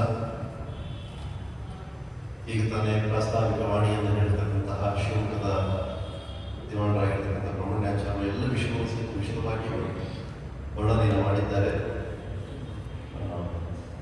ಮಾತೇಶ್ವರಾಚಾರ್ಯ ಮಾತಾಡಲೇಬೇಕು ಅಂತಂದು ಇದಕ್ಕೋಸ್ಕರ ಒಂದೆರಡು ಮಾತಾಡ್ತಿದ್ದೀನಿ. ಶ್ರೀರೂಪನು ಮಾತಾಡುವಷ್ಟು ಸಾಮರ್ಥ್ಯ ಇಲ್ಲ. ಎಷ್ಟು ಸಂತೋಷ ಆಗ್ತಾ ಇದೆ ಅಂತಂದ್ರೆ, ನಿರ್ಗತಿಕನಾಗಿರ್ತಕ್ಕಂತಹ ವ್ಯಕ್ತಿಗೆ ಇದ್ದಕ್ಕಿದ್ದಂತೆ ಯಾವುದೋ ಒಂದು ಆಟೆ ಒಳಗಡೆ ಇರೋ ಒಂದು ಕೋಟ್ಯಾಂತರ ರೂಪಾಯಿ ಒಳಗಡೆ ಯಾವ ರೀತಿ ಆಗಿದೆಯೋ ಆ ರೀತಿಯಲ್ಲಾಗಿದೆ. ಏಕೆಂದರೆ ವ್ಯಾಸರಾಜರು ಆ ವ್ಯಾಸತ್ರಯಗಳನ್ನ ರಚನೆ ಮಾಡಿದ್ರು ಅಂತ ಹೇಳಿದ್ರೆ ನಾವು ಕೇಳ್ತಾ ಇದ್ದೇವೆ. ಆದರೆ ಅದರ ಒಂದು ಮಂಗಳ ಇರ್ತಕ್ಕಂಥದ್ದು ಶ್ರೀಮಠದಲ್ಲಿ ಆಗ್ಬೇಕಾಗಿರ್ತಕ್ಕಂಥದ್ದು ಅದು ಅವಶ್ಯಕತೆ ಇತ್ತು. ಅದನ್ನು ಶ್ರೀಪಾದರು ಮಾಡಿದ್ದಾರೆ. ಏಕೆಂದರೆ ಆ ವೇದಗಳು ಅಪೌರುಷವಾಗಿರ್ತಕ್ಕಂತಹದ್ದು, ತನ್ನಿರ್ಣಾಯಕವಾಗಿರ್ತಕ್ಕಂಥ ಸೂತ್ರಗಳು, ಅದಕ್ಕೆ ಶ್ರೀಮದ್ ಆಚಾರ್ಯ ಭಾಷ್ಯಾದಿಗಳನ್ನು ರಚನೆ ಮಾಡಿ ಆ ಪರಂಪರೆಯನ್ನು ಉಳಿಸಿಕೊಂಡು ಬಂದಿರಬೇಕಾದ್ರೆ, ಆ ಪರಂಪರೆ ಇರ್ತಕ್ಕಂತಹ ವಿದ್ಯೆಯನ್ನ ರಾಜೇಂದ್ರ ತೀರ್ಥರು ಆ ಸುಧಾದಿ ಗ್ರಂಥಗಳಲ್ಲಿರ್ತಕ್ಕಂತಹ ಒಂದು ಪ್ರೌಢಿಮೆ ಮತ್ತು ಅದರಲ್ಲಿರ್ತಕ್ಕಂಥ ರಹಸ್ಯವನ್ನು ಎಲ್ಲವನ್ನೂ ಸಹಿತ ರಾಜೇಂದ್ರ ತೀರ್ಥರು ತಿಳಿದುಕೊಂಡು, ಹಾಗೆ ವಿಭಜೇಂದ್ರ ತೀರ್ಥರಿಗೆ ಹಾಗೆ ಶ್ರೀಪಾದರಾಜರು ಸಹಿತ ಅದನ್ನು ಉಪದೇಶವನ್ನು ಮಾಡಿದ್ದಾರೆ. ಬ್ರಹ್ಮಣ್ಯ ತೀರ್ಥರಲ್ಲಿ ಆಶ್ರಮವನ್ನು ತೆಗೆದುಕೊಂಡು ಅವರಲ್ಲಿ ಅಧ್ಯಯನವನ್ನು ಮಾಡುವಂಥ ಸಾಮರ್ಥ್ಯ ಇದ್ದರೂ ಸಹಿತ ಬ್ರಹ್ಮಣ್ಯ ತೀರ್ಥರ ಪಾಠ ಹೇಳ್ಬೋದು. ಆದರೆ ಆ ರೂಚಾರವಾಗಿ ಬಂದಿರತಕ್ಕಂತಹ ಒಂದು ಪರಂಪರೆಯಿಂದ ಬಂದಿರತಕ್ಕಂಥ ವಿದ್ಯೆ ಇದೆಯಲ್ಲ, ಆ ವಿದ್ಯೆ ವ್ಯಾಸರಾಜ ಬರಬೇಕು ಅಂತ ಹೇಳಿ ಬ್ರಹ್ಮಣ್ಯ ತೀರ್ಥ ಶ್ರೀಪಾದರವರು ವ್ಯಾಸರಾಜರ ಬಳಿಯಲ್ಲಿ ಶ್ರೀಪಾದರಾಜರ ಬಳಿಯಲ್ಲಿ ವ್ಯಾಸರಾಜರನ್ನು ಅಧ್ಯಯನಕ್ಕೋಸ್ಕರವಾಗಿ ಬಳಸ್ತಾ ಇದ್ದಾರೆ ಅಂತ ಹೇಳಿ ಇತಿಹಾಸದಲ್ಲಿ ತಿಳಿಸ್ತಾ ಇದೆ. ಹೀಗೆ ಇಂತಹ ಯಾವ ಗ್ರಂಥಗಳನ್ನು ಅಧ್ಯಯನವನ್ನು ಮಾಡಿ ಎಷ್ಟು ವಯಸ್ಸಿನಲ್ಲಿ ಅಂತಂದ್ರೆ ಏನೋ ಒಂದು 90 ವರ್ಷಕ್ಕೆ ಏನೋ ಒಂದು ಗ್ರಂಥಗಳನ್ನು ರಚನೆ ಮಾಡಿತು ಅಂತ ಹೇಳಲ್ಲ. ಅವರ ವಯಸ್ಸಿನಲ್ಲಿ ಇವತ್ತಿನ ದಿವಸ ನಮಗೆ ಭಗವಂತನ ಕಡೆಗೆ ಮನಸ್ಸು ಸಹಿತ ಬಂದಿರುವುದಿಲ್ಲ. ಅಂತಹ ವಯಸ್ಸಿನೊಳಗಡೆಗೇನೆ ಅಂತಹ ಗ್ರಂಥಗಳನ್ನು ರಚನೆಯನ್ನು ಮಾಡಿ ಮಹದ್ ಉಪಕಾರವನ್ನು ಮಾಡಿರ್ತಕ್ಕಂತಹ ನಮ್ಮ ವ್ಯಾಸರಾಜರು. ಇಂತಹ ಯಾವ ವ್ಯಾಸರಾಜರ ಜೊತೆಗೆ ಸುಧಾ ಗ್ರಂಥದ ಒಂದು ಮಂಗಳ ಎಂಬತಕ್ಕಂತಹದ್ದು ಸಹಿತ ಶ್ರೀಮಠದಲ್ಲಿ ನಡೀತಾ ಇದೆ. ಅದೇನು ವ್ಯಾಸರಾಜರ ವೈಶಿಷ್ಟ್ಯ ಅಂತಂದ್ರೆ ನ್ಯಾಯವಂತ ಮತ್ತು ಚಂದ್ರಿಕಾವನ್ನು ಪಾಠವನ್ನು ಹೇಳ್ತಾರೆ. ಆದರೆ ತರ್ಕಕಾಂಡದ ಪಾಠವನ್ನು ಹೇಳತಕ್ಕಂತಹದ್ದು ನಾನು ತಿಳಿದಂತೆ ಬೆರಳೆಣಿಕೆಗಳು ಅಷ್ಟೇ. ಅದರಲ್ಲಿ ನಮ್ಮ ಶ್ರೀಪಾದಂಗಳವರು ಮೊದಲು ಹೇಳ್ತಕ್ಕಂಥ ಶಕ್ತಿ ಏನಲ್ಲ. ಯಾಕೆಂದ್ರೆ ಅವರ ವಿಷಯವನ್ನು ಬಹಳ ಪಂಡಿತರುಗಳು ಅವರ ಬಳಿಯಲ್ಲೇ ಇದ್ದು ನೋಡಿದಂತಹ ಪಂಡಿತರುಗಳು ಸಹಿತ ಎಂದು ಹೇಳಿದ್ದಾರೆ. ಅಂತಹ ತರ್ಕತಾಂಡವಾದಿಗಳನ್ನ ಅಧ್ಯಯನ ಮಾಡತಕ್ಕಂಥದ್ದು ಬಹಳ ಕಷ್ಟ. ಒಂದೊಂದು ಪಂಕ್ತಿಯನ್ನು ಸಹಿತ ಅರ್ಥ ಮಾಡ್ಕೋಬೇಕಾಗಿದ್ರೆ ದಿನಗಟ್ಟಲೆ ಬೇಕಾಗತ್ತೆ. ಅಂತಹದನ್ನ ಅಮೂಲಾಗ್ರವಾಗಿ ಅಧ್ಯಯನವನ್ನು ಮಾಡಿ ಏನು ಆ ಪರಂಪರೆ ಇತ್ತೋ ಆ ಪರಂಪರೆಯನ್ನು ಉಳಿಸಿಕೊಳ್ಳುವಂತ ಅಂತಹ ವಿದ್ಯೆಯನ್ನ ಶ್ರೀಪಾದಂಗಳವರು ಉಳಿಸಿಕೊಂಡಿದ್ದಾರೆ. ಅವರು ಎಷ್ಟು ಬಾರಿ ಪಾಠ ಹೇಳಿದ್ದಾರೆ ಅಂತಂದ್ರೆ ಅದು ಗೊತ್ತಿಲ್ಲ. ಒಂದು ಬಾರಿ ನಾವು ಸುಧಾವನ್ನು ಓದ್ಬಿಡ್ತು ಅಂತ ಹೇಳಿದ್ರೆ ಒಳ್ಳೆ ಬ್ರಹ್ಮಜ್ಞಾನಿ ಆಡದಂತೆ ಆಡ್ತಾ ಇರ್ತೀವಿ. ಒಂದು ಸರಿ ಓದ್ಬಿಡ್ತು ಅಂದ್ರೆ ಅದು ಅರ್ಥ ಆಗುವಂಥದ್ದಲ್ಲ. 10 ಬಾರಿ ಪಾಠವನ್ನು ಮಾಡಿದಾಗ ಅದರಲ್ಲಿ ಒಂದು ನೈಪುಣ್ಯತೆ ಎಂಬತಕ್ಕಂಥದ್ದು ಬರುತ್ತೆ. ಆ ರೀತಿಯಲ್ಲಿ ನಮ್ಮ ಶ್ರೀಪಾದಂಗಳವರು 10 ಬಾರಿ ಸುಧಾದಿ ಗ್ರಂಥಗಳನ್ನ ವ್ಯಾಸತ್ರಯವನ್ನ ಪಾಠವನ್ನ ಹೇಳಿ ಒಳ್ಳೆ ನಿಪುಣರಾಗಿರ್ತಕ್ಕಂಥವ್ರು. ಇಂತಹ ಶ್ರೀಪಾದಂಗಳವರ ಕೈ ಕೆಳಗಡೆಗೆ ಅಧ್ಯಯನವನ್ನ ಮಾಡಬೇಕಾಗಿದ್ರೆ ನಾವು ಹೇಗಿರಬೇಕು?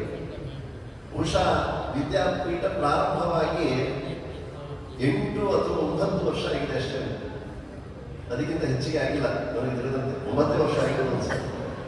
ಯಾಕೆಂದ್ರೆ ಯಾವುದೋ ಒಂದು ಸಂದರ್ಭದಲ್ಲಿ ಶ್ರೀಪಾದಂಗಳವರು ಪೂರ್ವಾಶ್ರಮದಲ್ಲಿ ಅವ್ರ ಮನೆಗೆ ಹೋಗಿದ್ದೆ. ಯಾವುದೋ ಒಂದು ಸಂದರ್ಭದಲ್ಲಿ ಅವರನ್ನು ಯಾವುದೋ ಒಂದು ಕಾರ್ಯಕ್ರಮಕ್ಕೆ ಆಹ್ವಾನ ಕೊಟ್ಟಿದ್ದೆ.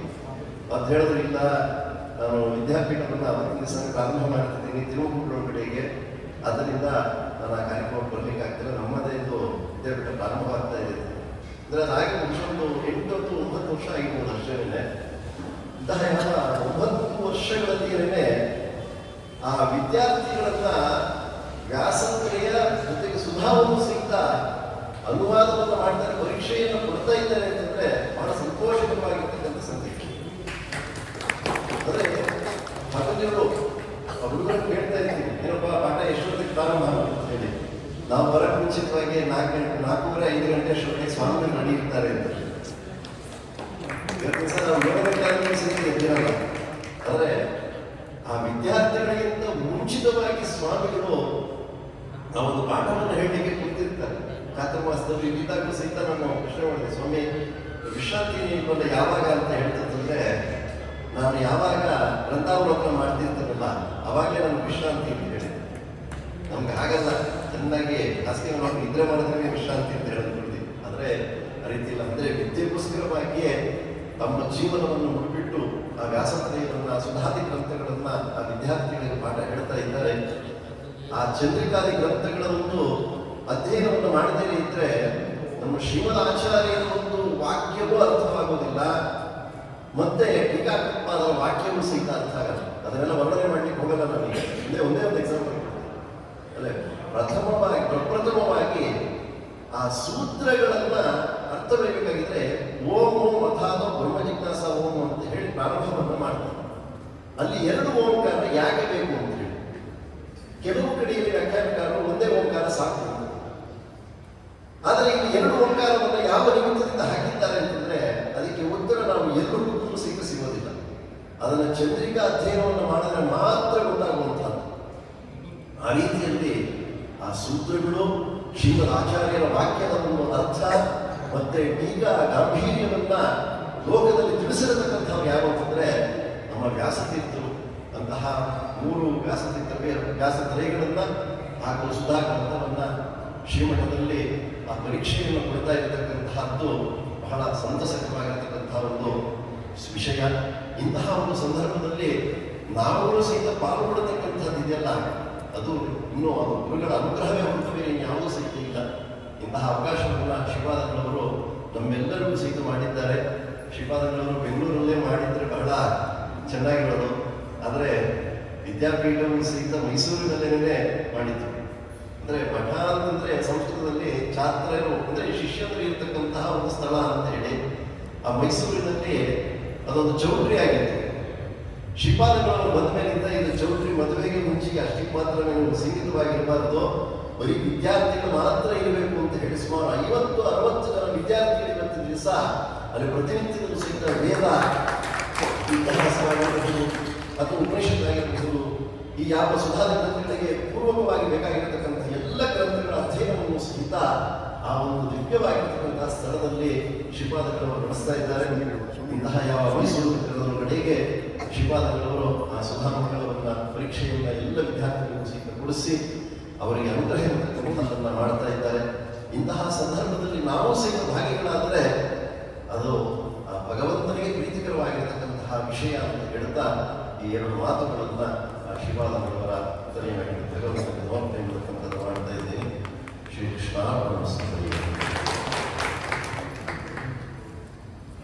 ಆಚಾರ್ಯರಿಗೆ ಧನ್ಯವಾದಗಳು. ಇನ್ನೊಂದು ಉದ್ಘಾಟನೆ ಇದೆ, ಅದನ್ನು ಮುಗಿಸಿ ಆಮೇಲೆ ಶ್ರೀಪಾದರ ಅನುಗ್ರಹ ಸಂದೇಶ ಇರುತ್ತೆ. ವ್ಯಾಸರಾಜರ ಮಠವು ವ್ಯಾಸರಾಜರ ಕಾಲದಿಂದಲೂ ಕೂಡ ಶಾಸ್ತ್ರವಿದ್ಯೆ ಮಾತ್ರ ಅಲ್ಲದೇನೆ ಇತರ ವಿದ್ಯೆಯನ್ನು ಕೊಡುವುದನ್ನು ಪ್ರಸಿದ್ಧವಾಗಿತ್ತು. ವ್ಯಾಸರಾಜರ ವಿದ್ಯಾಲಯದಲ್ಲಿ ಕೇವಲ ವೇದಾಂತ ಶಾಸ್ತ್ರವನ್ನು ಮಾತ್ರ ಅಧ್ಯಯನ ಮಾಡುವುದಲ್ಲದೇನೆ ಶಾಸ್ತ್ರದ ಬೇರೆ ಪ್ರಕಾರಗಳನ್ನು, ಬೇರೆ ಶಾಖೆಗಳನ್ನು ಅಧ್ಯಯನ ಮಾಡುವಂತಹ ವ್ಯವಸ್ಥೆ ಅಲ್ಲಿ ಇತ್ತು. ಅಷ್ಟು ಮಾತ್ರ ಅಲ್ಲದೇನೆ ಆಯುರ್ವೇದನೋ ಇನ್ನೊಂದು ಲಲಿತ ಕಲೆಯೋ ಅದೆಲ್ಲ ಅಧ್ಯಯನಕ್ಕೂ ಕೂಡ ಅಲ್ಲಿ ಅವಕಾಶ ಇತ್ತು ಅಂತ ಹೇಳಿ ನಾವು ಕೇಳಿದ್ದೀವಿ. ಆ ಒಂದು ವೈಭವವು ಕೂಡ ಪುನಃ ಮರುಕಳಿಸುವಂತೆ ಮಾಡ್ತಾ ಇದ್ದಾರೆ ಶ್ರೀಪಾದರು. ಇಲ್ಲಿ ವ್ಯಾಸತೀರ್ಥ ವಿದ್ಯಾಪೀಠ ಸ್ಥಾಪನೆ ಆಗಿದೆ, ಅಲ್ಲಿ ಶಾಸ್ತ್ರಾಧ್ಯಯನ ನಿರಂತರ ನಡೀತಾ ಇದೆ. ಜೊತೆಗೆ ಚಂದ್ರಿಕಾ ಗುರುಕುಲ ಅನ್ನುವಂತಹ ಒಂದು ವ್ಯಾಸರಾಜಮಠದ ಅಂಗಸಂಸ್ಥೆ, ಅದರ ಮುಖಾಂತರ ಆನ್ಲೈನ್ ಮಾಧ್ಯಮದಲ್ಲಿ ಅನೇಕರು ಶಾಸ್ತ್ರ ಪಾಠವನ್ನ, ಹೆಣ್ಣು ಮಕ್ಕಳು ಹರಿಕಥಾಮೃತ ಮೊದಲಾದವುಗಳನ್ನ ಪಾಠವನ್ನು ಕೇಳ್ತಾ ಇದ್ದಾರೆ.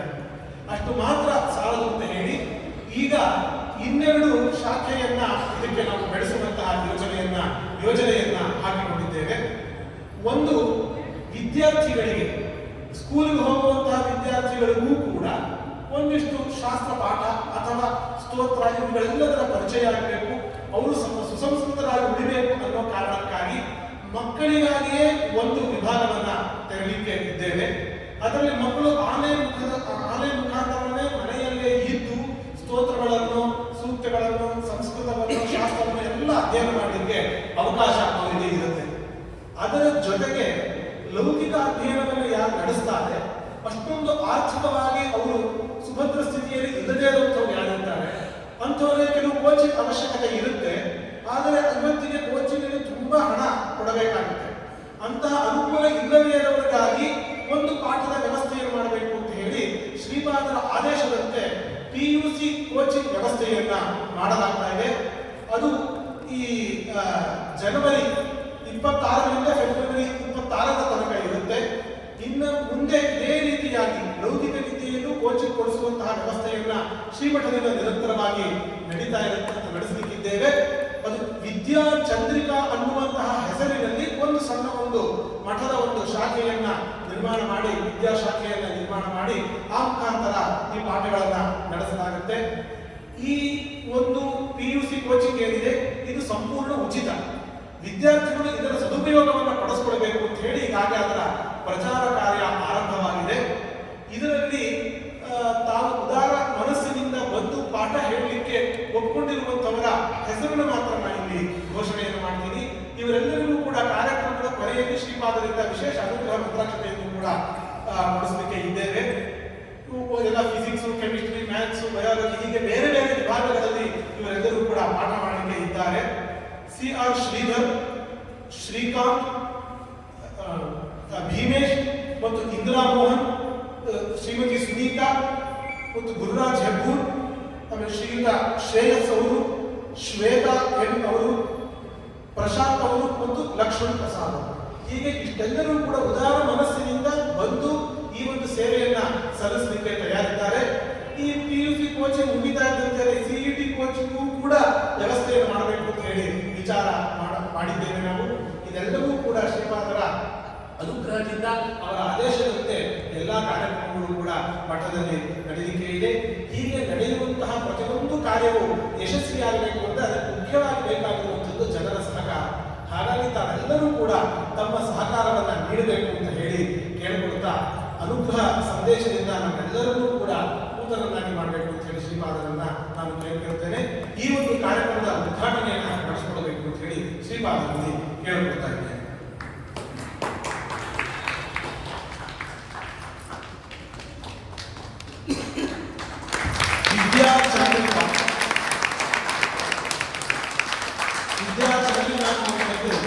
ಎಲ್ಲರ ಜೀವನದಲ್ಲಿ ಬೆಳದಿಂಗಳನ್ನ ತರಲಿ ಅಂತ ನಾವು ದೇವರಲ್ಲಿ ಪ್ರಾರ್ಥನೆ ಮಾಡ್ತೇವೆ. ಅನುಗ್ರಹ ಸಂದೇಶವನ್ನು ನೀಡಬೇಕು ಅಂತ ಹೇಳಿ ಪರಮಪೂಜ್ಯ ಶ್ರೀಪಾದರಲ್ಲಿ ನಾನು ಕೇಳ್ಕೊಳ್ತೇನೆ. ಶ್ರೀ ಗುರುಭ್ಯೋ ನಮಃ. ಹರಿ ಓಂ. ಶಮಯಂ ಸಂತಾಪಂ ರಮೀಂ ಸಾಷ್ಟಾದಗಾನ್ ಕೃಷ್ಣಮೇಘಃ ಕೃಪಾದೃಷ್ಟವೃಷ್ಟ್ಯಾ ಪುಷ್ಟಾದಮಾಮೇ ಅಪಾನವಪರ್ಯಂತಂ ಗುರುಣಾಂ ಅಪರಿಸ್ಮರೇತ್ ತೇನ ವಿಘ್ನಃ ಪ್ರಣಶ್ಯಂತೆ ಸಿದ್ಧ್ಯಂತೆ ಚ ಮನೋರಥಾಃ. ಶ್ರೀಮದ್ ನ್ಯಾಯಸುಧಾ ಮಂಗಳ ಕಾರ್ಯಕ್ರಮ ಇದೇ ವರ್ಷದ ಜೂನ್ ತಿಂಗಳ ಮೊದಲನೇ ವಾರದಲ್ಲಿ ಮಾಡಬೇಕು ಅಂತ ಒಂದು ಕಾರ್ಯಕ್ರಮವನ್ನು ಹಮ್ಮಿಕೊಳ್ತಾ ಇದ್ದೇವೆ. ಇದಕ್ಕೋಸ್ಕರವಾಗಿ ಸ್ವಲ್ಪ ಅದರ ಪ್ರಚಾರ ಕಾರ್ಯಕ್ರಮ, ಅದಕ್ಕೆ ಬೇಕಾದ ಸಿದ್ಧತೆಯನ್ನು ಮಾಡಿಕೊಳ್ಬೇಕು ಅಂತ ಒಂದು ವಿಚಾರ ಮಾಡಿದಾಗ ಅನೇಕ ಮಠದ ಅಭಿಮಾನಿಗಳು, ಶಿಷ್ಯರು ಅವರು ಮುಂದೆ ಬಂದು ಆ ಜವಾಬ್ದಾರಿಯನ್ನು ತಗೊಂಡಿದ್ದಾರೆ. ಅವರು ಹೇಳುವಾಗ ಶ್ರೀಪಾದರ ಆದೇಶದಂತೆ ಅಂತ ನನಗೆ ಗೊತ್ತಿರೋದಿಲ್ಲ. ಕಾರ್ಯಕ್ರಮ ಮುಂದುವರಿಸಿರ್ತಾರೆ. ನಮಗೆ ಎಷ್ಟೋ ವಿಷಯಗಳನ್ನು ಅವರು ತಾವಾಗಿ ಮಾಡಬೇಕಾದಂಥ ತೀರ್ಮಾನ ಮಾಡಿ ಬಹಳ ಚೆನ್ನಾಗಿ ಏರ್ಪಾಡು ಮಾಡ್ತಾ ಇದ್ದಾರೆ. ಅವರೆಲ್ಲರೂ ಬಹಳ ಶ್ರಮಪಟ್ಟು ಅವರು ಯುವಕರು ಇದ್ದಾರೆ, ಅನುಭವಿಗಳು ಇದ್ದಾರೆ. ಇವರೆಲ್ಲರ ಪ್ರಯತ್ನದಿಂದ ಈ ಒಂದು ಏನು ಈ ಕಾಲದ ಪ್ರಚಾರ ಕಾರ್ಯಕ್ರಮವೂ ದೊಡ್ಡ ಮಕ್ಕಳ ಮಹೋತ್ಸವಕ್ಕೆ ಪ್ರಚಾರ ಕಾರ್ಯಕ್ರಮವೇ ದೊಡ್ಡದೊಂದು ಆ ರೀತಿ ಭಾಸವಾಗುವಂತ ಇದೆ. ಬಹಳ ಮುಖ್ಯವಾದದ್ದು ಇಂಥ ಕಾರ್ಯಕ್ರಮ ನಡೆಯತಕ್ಕಂಥ ವ್ಯವಸ್ಥೆಗೆ ಪೂರಕವಾಗಿ ಏನೇನು ಇವತ್ತು ಉದ್ಘಾಟನೆಗೆ ಬಂದಿದೆ ಅದೆಲ್ಲವೂ ಕೂಡ ಯಶಸ್ವಿಯಾಗಿ ನಡೆಯಲಿ ಅಂತ ಹಾರೈಸ್ತೇನೆ. ಶ್ರೀಮದ್ ನ್ಯಾಯಸುಧಾ ಮಹತ್ವ, ಶ್ರೀ ವ್ಯಾಸರಾಯರ ಗ್ರಂಥಗಳ ಮಹತ್ವವನ್ನು ವಿದ್ವಾಂಸರು ಹೇಳಿದ್ದಾರೆ. ಪುನಃ ಹೇಳಬೇಕಾದಿಲ್ಲ. ಒಂದೇ ಮಾತಿನಲ್ಲಿ ಹೇಳೋದಾದರೆ ಶ್ರೀ ವ್ಯಾಸರಾಜರ ಅನಂತರ ಬಂದ ನ್ಯಾಯಸುಧಾ ವ್ಯಾಖ್ಯಾನಕಾರರು ಅವರು ಶ್ರೀಮದ್ ರುದ್ರಾಜ ಮಠ, ಶ್ರೀಮದ್ ರಾಘವೇಂದ್ರ ಸ್ವಾಮಿಗಳ ಮಠ ಮತ್ತು ವ್ಯಾಸರಾಯ ಮಠದ ಪರಂಪರೆಯಲ್ಲಿ ಬಂದ ಮಹಾಜ್ಞಾನಿಗಳು, ಇತರ ಅಷ್ಟಮಠಗಳಲ್ಲಿ ಅನೇಕರು ವ್ಯಾಖ್ಯಾನ ಮಾಡಿದ್ದಾರೆ. ಅವರೆಲ್ಲರೂ ಕೂಡ ನಮ್ಮ ಸುಧಾ ವ್ಯಾಖ್ಯಾನಗಳಲ್ಲಿ ಅನೇಕ ಸಂದರ್ಭಗಳಲ್ಲಿ ವ್ಯಾಸರಾಯರು ಈ ವಿಷಯ ಬಗ್ಗೆ ಈ ರೀತಿ ನಿರ್ಣಯ ಕೊಟ್ಟಿದ್ದಾರೆ, ಈ ರೀತಿ ಹೇಳಿದ್ದಾರೆ ಅನ್ನೋದನ್ನು ಅಲ್ಲಲ್ಲಿ ಬಹಳವಾಗಿ ಉಲ್ಲೇಖ ಮಾಡ್ತಾರೆ. ಇತ್ತೀಚಿನವರೆಗೆ ಈ ಗ್ರಂಥಗಳ ಬಗ್ಗೆ ವಿದ್ವತ್ ವಲಯದಲ್ಲಿ ವಿಮರ್ಶೆ ನಡೆದಿದ್ದಿದೆ. ನಮ್ಮ ಮಠದ ಇತ್ತೀಚಿನ ಮಹಾವಿದ್ವಾಂಸರು ಅಂತ ಹೇಳಬಹುದಾದರೆ ಗೌಡಗೆರೆ ವೆಂಕಟಗುಣಾಚಾರ್ಯ ಅವರು ಚಂದ್ರಿಕಾ ಗ್ರಂಥಕ್ಕೆ ಬಂದ ಒಂದು ವಿಮರ್ಶೆ, ಖಂಡನ ಅಂತ ಗ್ರಂಥಕ್ಕೆ ಬಹಳ ಅದ್ಭುತವಾದ ಉತ್ತರ ಕೊಟ್ಟಿದ್ದಾರೆ. ಚಂದ್ರಿಕಾ ಪ್ರಕಾಶ ಪ್ರಸರ ಅಂತ ಒಂದು ವ್ಯಾಖ್ಯಾನ ಗ್ರಂಥ ನಿಜವಾಗಲೂ ಯಾರಾದರೂ ಈ ಬ್ರಹ್ಮಸೂತ್ರಗಳ ಸಂಬಂಧಪಟ್ಟಂತೆ ಆಚಾರ್ಯರ ಭಾಷ್ಯ ಮತ್ತು ಇತರ ವ್ಯಾಖ್ಯಾನಗಳ ಬಗ್ಗೆ ಒಂದು ಕೊನೆಯ ನಿರ್ಣಯ ಅಂತ ಇದುವರೆಗೂ ನಡೆದಿದೆ. ಅದೆಲ್ಲದರ ಸಂಗ್ರಹವನ್ನು ಮಾಡಿ ಬಹಳ ಉತ್ತಮ ರೀತಿಯಲ್ಲಿ ಪ್ರತಿಪಾದನೆ ಮಾಡಿರುವ ಗ್ರಂಥ ನಮ್ಮ ವಿದ್ಯಾರ್ಥಿಗಳು ಅದನ್ನು ಕೂಡ ಮತ್ತೆ ಚಂದ್ರಿಕಾ ಓದಿದವರು ಚಂದ್ರಿಕಾ ಬೇಕಾದ ಆಕ್ಷೇಪಗಳಿಗೆ ಏನು ಉತ್ತರ ಕೊಡಬೇಕು ಅಂತ ನೋಡಿದಾಗ ಇಂಥ ಕಡೆ ಸಿಗ್ತಾ ಇದೆ. ಹೀಗೆ ನಾವು ಎಷ್ಟೇ ಹೇಳಿದ್ರು ಕೂಡ ದಸರಾ ಒಂದು ಕಡೆ ಹೇಳೋ ಹಾಗೆ ಕಬ್ಬಿನ ಚೆನ್ನೆಯನ್ನು ನಮ್ಮ ಬಹಳ ರುಚಿಯಾಗಿದೆ ಬಹಳ ರುಚಿಯಾಗಿರುತ್ತೆ ಅಂತ ನೆಕ್ಕದ ಉಪಯೋಗ ಇಲ್ಲ, ಅದನ್ನು ಅಗದು ಅನುಭವಿಸಬೇಕು. ಹಾಗೆ ನ್ಯಾಯಸಿದ್ಧಾಕೃತರ ಮಹಿಮೆ ಆಸಕ್ತಿಯ ಮಹಿಮೆ ಅದ್ಭುತವಾದದ್ದು ಎಷ್ಟು ಹೇಳಿದ್ರು ಕೂಡ ಅದು ಕೇವಲ ಬಾಯಿ ಮಾತಿನ ವಿಷಯ ಆಗುತ್ತೆ. ಅದನ್ನು ಅಧ್ಯಯನ ಮಾಡಿದವರು ಪುಣ್ಯವಂತರು ಅಂತ ಹೇಳ್ಬೋದು. ಈ ಶ್ರೀಮಠದಲ್ಲಿ ಪ್ರಾತಸ್ಮರಣೀಯರಾದ ವಿದ್ಯಾರ್ಥಿಗಳು ನ್ಯಾಯಸದಾ ಪಾಠವನ್ನು ಮಾಡಿಸೋದು ನನ್ನ ನೀನು ಬಂದು ಪಾಠ ಮಾಡೋಣ ಅಂತ ಹೇಳಿ ಮಾಡಿಸಿದ್ರು. ನ್ಯಾಯಸದಾ ಪಾಠ, ಚಂದ್ರಿಕಾ ಪಾಠ, ತಾತ್ವಿಕ ಚಂದ್ರಿಕಾ ಪಾಠ, ನ್ಯಾಯಮತ ಪಾಠ ಸುಮಾರು 12 ವರ್ಷಗಳ ಕಾಲ ಈ ಸ್ಥಳದಲ್ಲಿ ನಾನು ಮಾಡಿದೆ. ನಮ್ಮ ಇವತ್ತು ಯೋಗಾಯೋಗ ಅವರು ಈ ಸಂದರ್ಭದಲ್ಲಿ ಏನೋ ದೈವಚಿತ್ತ ಕಾಣ್ತದೆ. ಆ ಹಿಂದಿನ ಸ್ಮರಣೆ ಎಲ್ಲ ಬರುವಂತೆ ಅವರು ಕೂಡ ಉಪಸ್ಥಿತರಿದ್ದಾರೆ. ಅವರು ಪ್ರತಿನಿತ್ಯ ಪಾಠದಲ್ಲಿ ಭಾಗವಹಿಸ್ತಾ ಇದ್ದವರು. ಅವರು ತಾವು ಅಧ್ಯಯನ ಮಾಡಿದ್ದಲ್ಲದೆ ಆಂಗ್ಲ ಭಾಷೆಯಲ್ಲಿ ಪುಸ್ತಕಗಳನ್ನು ಬರೆದಿದ್ದಾರೆ. ಪ್ರಮಾಣಗಳ ಬಗ್ಗೆ, ಪ್ರಮಾಣ ಲಕ್ಷಣ, ಪ್ರಮಾಣ ಪದ್ಧತಿ ಅದರ ಮೇಲೆ ಪುಸ್ತಕ ಬರೆದಿದ್ದಾರೆ. ವಿಷ್ಣುದತ್ತ ವಿಜ್ಞಾನದ ಮೇಲೆ ಒಂದು ಬರೀಬೇಕು ಅಂತ ಸಂಕಲ್ಪ ಮಾಡಿದ್ದಾರೆ. ಅವರು ಹಾಗೆ ಆಸಕ್ತರೇ ಅಂದರೆ ಏನೋ ಒಂದು ರುಚಿಯನ್ನು ಅವರು ನೋಡಿದವರು ಅಂತ ಅವರು ಈ ದಿವಸ ಹೇಳಿದ್ದಾರೆ. ಇಷ್ಟೇ ಹೇಳ್ತೇನೆ, ನಮ್ಮ ಈ ವಿದ್ಯಾ ಪರಂಪರೆ ಬೆಳೆಯಬೇಕು. ವಿದ್ಯಾರ್ಥಿಗಳು ಶಾಸ್ತ್ರವನ್ನು ಅರ್ಥ ಮಾಡಿಕೊಳ್ಳುವ ಹಂತದಲ್ಲಿ ಚೆನ್ನಾಗಿ ಬಂದಿದ್ದಾರೆ. ಆದರೆ ಗುರುಗಳ ಅನುಗ್ರಹ, ವ್ಯಾಸರಾಯರ ಅನುಗ್ರಹದಿಂದ ಅವರು ಇಡೀ ಜೀವನದಲ್ಲಿ ಆ ಶಾಸ್ತ್ರ ಜ್ಞಾನವನ್ನು ತಾವೇನು ಮಾಡಿದ್ದಾರೆ ಅದನ್ನು ರಕ್ತಗತವನ್ನು ಮಾಡಿಕೊಳ್ಬೇಕು. ಪಾಠ ಪದ್ಧತಿಯನ್ನು ನಿರಂತರವಾಗಿ ಜೀವನದಲ್ಲಿ ಬೆಳೆಸಬೇಕು. ಅದನ್ನು ಮುಂದೆ ಅನೇಕ ಶಿಷ್ಯರ ಪರಂಪರೆ ನಿರ್ಮಾಣ ಆಗಬೇಕು. ಹಾಗೆ ವಿದ್ವಾಂಸರು ಪರಂಪರೆ ನಿರ್ಮಾಣ ಆದಾಗ ಮಾತ್ರ ವ್ಯಾಸರಾಯರು ಆ ಗ್ರಂಥಗಳನ್ನು ಏನು ಅನುಗ್ರಹ ಮಾಡಿದ್ದಾರೆ ಅದಕ್ಕೆ ನಾವು ಅವರಿಗೆ ಋಣವನ್ನು ಸಲ್ಲಿಸುವಂತಾಗ್ತದೆ. ಆ ರೀತಿ ಒಂದು ಶಕ್ತಿಯನ್ನು ಕೊಡಲಿ ಈ ಪೀಠಕ್ಕೆ. ಅದೇ ಮೊದಲು ಕೂಡ ಆ ಕೆಲಸವನ್ನು ಮಾಡತಕ್ಕಂಥ ಒಂದು ಸಾಮರ್ಥ್ಯವನ್ನು ಬೆಳೆಸ್ಕೊಳ್ಬೇಕು. ಅವರ ಅನುಗ್ರಹ ಇರಬೇಕು ಅಂತ ಮಾತ್ರ ಪ್ರಾರ್ಥನೆ ಮಾಡಿದ್ದಾರೆ. ನಮ್ಮ ಮಾದೇಶ್ವರಾಚಾರ್ಯರು ಬಹಳ ಸಕ್ರಿಯವಾಗಿ ಒಳ್ಳೆ ವಿದ್ವಾಂಸರವರು, ಆ ಗ್ರಂಥಗಳ ಪಾಠವನ್ನು ಮಾಡಬಲ್ಲವರು. ಅವರು ಚಾತುರ್ಮಾಸ್ಯ ಕಾಲದಲ್ಲಿ ಅನೇಕ ಕಾರ್ಯಕ್ರಮಗಳನ್ನು ಜನಗಳಿಗೆ ಉಪಯೋಗ ಆಗ್ತಕ್ಕಂಥ ಕಾರ್ಯಕ್ರಮಗಳನ್ನು ಏರ್ಪಡಿಸಿದ್ರು, ಈಗಲೂ ಏರ್ಪಡಿಸ್ತಾ ಇದ್ದಾರೆ. ಇವತ್ತು ಹೇಳಿದ ಅನೇಕ ಕಾರ್ಯಕ್ರಮಗಳಲ್ಲಿ ಅವರ ಪಾತ್ರವು ಇದೇ ನಮ್ಮ ಬ್ರಹ್ಮಣ್ಯಾಚಾರ್ಯರು ಮತ್ತು ನಮ್ಮ ಪುರುಷೋತ್ತಮಾಚಾರ್ಯರು ಎಲ್ಲ ಕಡೆಗೂ ಕೂಡ ಆ ರೀತಿಯ ಕಾರ್ಯಕ್ರಮಗಳ ಮಹತ್ವವನ್ನು ತಿಳಿಸಿ ಜನಗಳಿಗೆ ಹೆಚ್ಚು ಸಂಖ್ಯೆಯಲ್ಲಿ ಭಾಗವಹಿಸುವಂತೆ ಮಾಡ್ತಾ ಇದ್ದಾರೆ. ಅವರೆಲ್ಲರಿಗೂ ಕೂಡ ಹರಿವಾಯುಗಳ ಪೂರ್ಣಾನುಗ್ರಹ ಇರಲಿ ಅಂತ ಪ್ರಾರ್ಥನೆ ಮಾಡಿ ಕೃಷ್ಣ ಭಗವಾನ್ ಕಿ ಜೈ, ತೀರ್ಥಗುರು ಮಹಾರಾಜ್ ಕಿ, ರಾಜೇಂದ್ರ ತೀರ್ಥಗುರು ಮಹಾರಾಜ್ ಕಿ, ಶ್ರೀ ವ್ಯಾಸರಾಜ ತೀರ್ಥಗುರು ಮಹಾರಾಜ್ ಕಿ, ಶ್ರೀ ವಿದ್ಯಾಶ್ರೀ ತೀರ್ಥಗುರು ಮಹಾರಾಜ್ ಕಿ. ಪರಮ ಪೂಜ್ಯ ಶ್ರೀಪಾದರು ನಾವು ಶ್ರೀಪಾದರ ಆದೇಶದ ಮೇರೆಗೆ ನಾವು ಹೇಳೋದನ್ನ ಉಲ್ಲೇಖ ಮಾಡಿ ಸ್ವಾಮಿಗಳು ಹೇಳಿದರು. ಆದರೆ ಅದು ಖಂಡಿತವಾಗಿಯೂ ಅದು ಅವರ ಆದೇಶದ ಮೇಲೆ, ಅವರ ಬೆಂಬಲದ ಮೇಲೆ ನಡೀತಾ ಇರುವಂತಹ ಕಾರ್ಯಕ್ರಮ. ಯಾಕೆಂದ್ರೆ ಈ ಥರದ ಯಾವುದೇ ಒಂದು ಕಾರ್ಯಕ್ರಮವನ್ನ ಮುಂದಿಟ್ಟುಕೊಂಡು ಶ್ರೀಪಾದರ ಹತ್ರ ಹೋದಾಗ ಒಂದೇ ಒಂದು ಬಾರಿಯೂ ಬೇಡ ಅಂತ ಹೇಳಿದ್ದೇ ಇಲ್ಲ. ಮತ್ತು ಅವರು ಈ ಥರ ಯಾವುದೇ ಒಳ್ಳೆಯ ಕೆಲಸ ಇದ್ರೂ ನನ್ನ ಒಪ್ಪಿಗೆ ಇದೆ ಅಂತ ಹೇಳಿ ಒಟ್ಟಿಗೆ ಒಮ್ಮೆಯೇ ಒಪ್ಪಿಗೆಯನ್ನು ಕೊಟ್ಬಿಟ್ಟಿದ್ದಾರೆ. ಹಾಗಾಗಿ ಅದೇ ನಮಗೆ ಆದೇಶ. ಆ ಒಂದು ಆದೇಶವನ್ನು ಇಟ್ಕೊಂಡೇ ನಾವು ಕೊನೆ ತನಕ ಕೆಲಸವನ್ನು ಮಾಡ್ತೀವಿ. ಶ್ರೀಪಾದರ ಅನುಗ್ರಹವೇ ನಮ್ಮ ಬಲ, ಇನ್ಯಾವುದೂ ಅಲ್ಲ. ದೈವ ಬಲವೇ ನಮಗೆ ಮುಖ್ಯವಾಗಿ ಬೇಕಾಗಿರುವಂಥದ್ದು. ಶ್ರೀಪಾದರ ಅನುಗ್ರಹದಿಂದ ನಮಗೆ ಅದು ಸಿಗುತ್ತೆ ಅಂತ ಹೇಳಿ ಭಾವಿಸ್ತಾ, ಶ್ರೀಪಾದರು ಹೇಳಿದಂತೆಯೇ ವಿದ್ಯಾರ್ಥಿಗಳು ಏನು ಈಗ ಸುಧಾಮಂಗಳಕ್ಕೆ ತಯಾರಾಗಿದ್ದಾರೆ, ಅವರು ಸಾಮಾನ್ಯ ಪರೀಕ್ಷೆ ಕೊಡೋ ಅಷ್ಟು ಮಾತ್ರ ಅಲ್ಲದೇನೆ ಒಳ್ಳೆ ವಾಕ್ಯಾರ್ಥವನ್ನು ಬೆಳೆಸಿಕೊಂಡಿರುವಂಥವರು.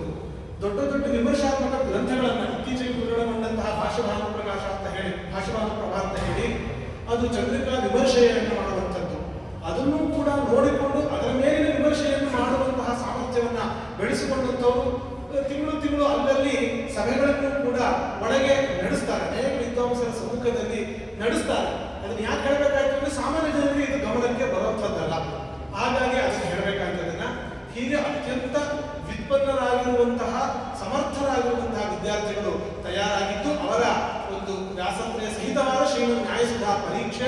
ಜೊತೆಗೆ ಶ್ರೀಮದ್ ನ್ಯಾಯಸುಧಾ ಮಂಗಳ ಮಹೋತ್ಸವವೂ ಕೂಡ ನಡೆದಿದೆ.